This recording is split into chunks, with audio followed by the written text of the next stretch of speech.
Para pendengar INRI, Inspirasi dan Injil hari ini yang budiman. Jumpa lagi dalam INRI. Aku Romo Wijoyo melontarkan butir-butir permenungan sedikit. Benar, ini masih di tengah pandemi corona. Itu betul dan harus diakui. Namun demikian, olah rohani tidak dihentikan oleh pandemi. Selanjutnya, permenungan kita kali ini akan mengambil pokok gagasan para malaikat pelindung. Baiklah, kutipan teks dari Injil Matius kali ini aku bacakan. Bila mana ada yang mau mengikuti, saya persilakan. Matius pasal 18. Pada waktu itu Tuhan Yesus berkata, "Aku berkata kepadamu, sesungguhnya jika kamu tidak bertobat dan menjadi seperti anak kecil ini, kamu tidak akan masuk ke dalam kerajaan surga. Sedangkan barang siapa merendahkan diri dan menjadi seperti anak kecil ini, dialah yang terbesar dalam kerajaan surga.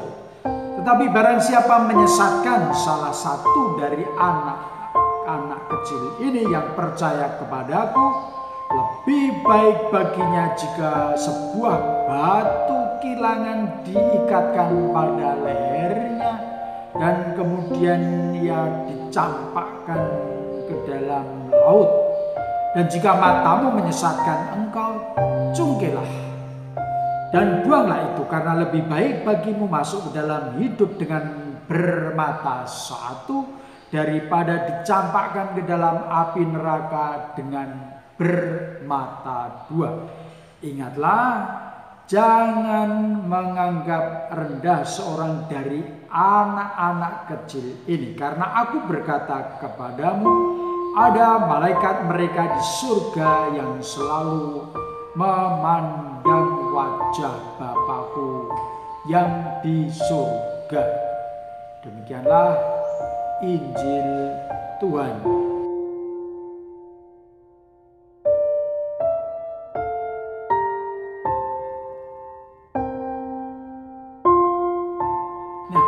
Para pendengar INRI semua, pada hari ini tanggal 2 Oktober dalam peribadatan gereja kita memperingati peran para malaikat pelindung. Malaikat muncul dalam kasanah hidup iman kita. Malaikat bukan saja ada dan disebut, lebih dari itu, namun juga ia atau mereka ini mendapat banyak peran dalam hidup iman kita. Teks yang diambil yang sudah disebutkan di atas itu menjadi pijakan permenungan kita, dan itu sungguh sangat bagus. Perikopa yang dikutip adalah dari Injil Matius.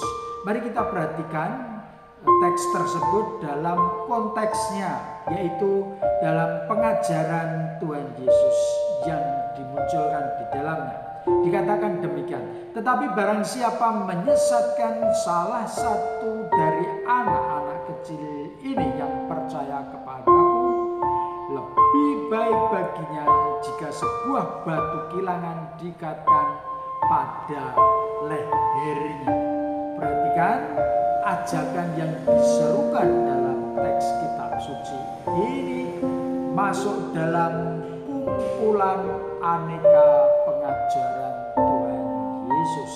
Terlebih ajaran bagi para murid bagaimana mereka harus menata pola tindak dan mengatur tata batin sebagai pengikut Yesus. Ingat bahwa mengikuti Yesus itu ada risiko mengalami kesusahan. Pada bagian sebelumnya sudah dikatakan demikian. Sebab putra manusia sendiri akan diserahkan dan dibunuh. Itu yang dikatakan.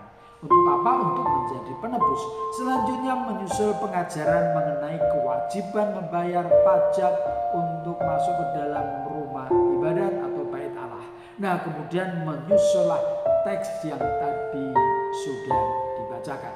Nah, para pendengar Indri, mengingat teks tersebut dikutip saat peringatan bagi para malaikat pelindung dikutip oleh gereja seperti itu, maka mohon izin aku untuk menafsirkan teks tersebut secara berbeda. Artinya demikian, teks dengan jelas mengajarkan perlunya orang mempunyai keterbukaan hati seperti relasi anak dengan orang yang sudah dewasa, orang yang lebih tua yang melindunginya. Disabdakan demikian oleh Tuhan, aku berkata kepadamu, sesungguhnya jika kamu tidak bertobat dan menjadi seperti anak kecil ini, kamu tidak akan masuk ke dalam kerajaan surga.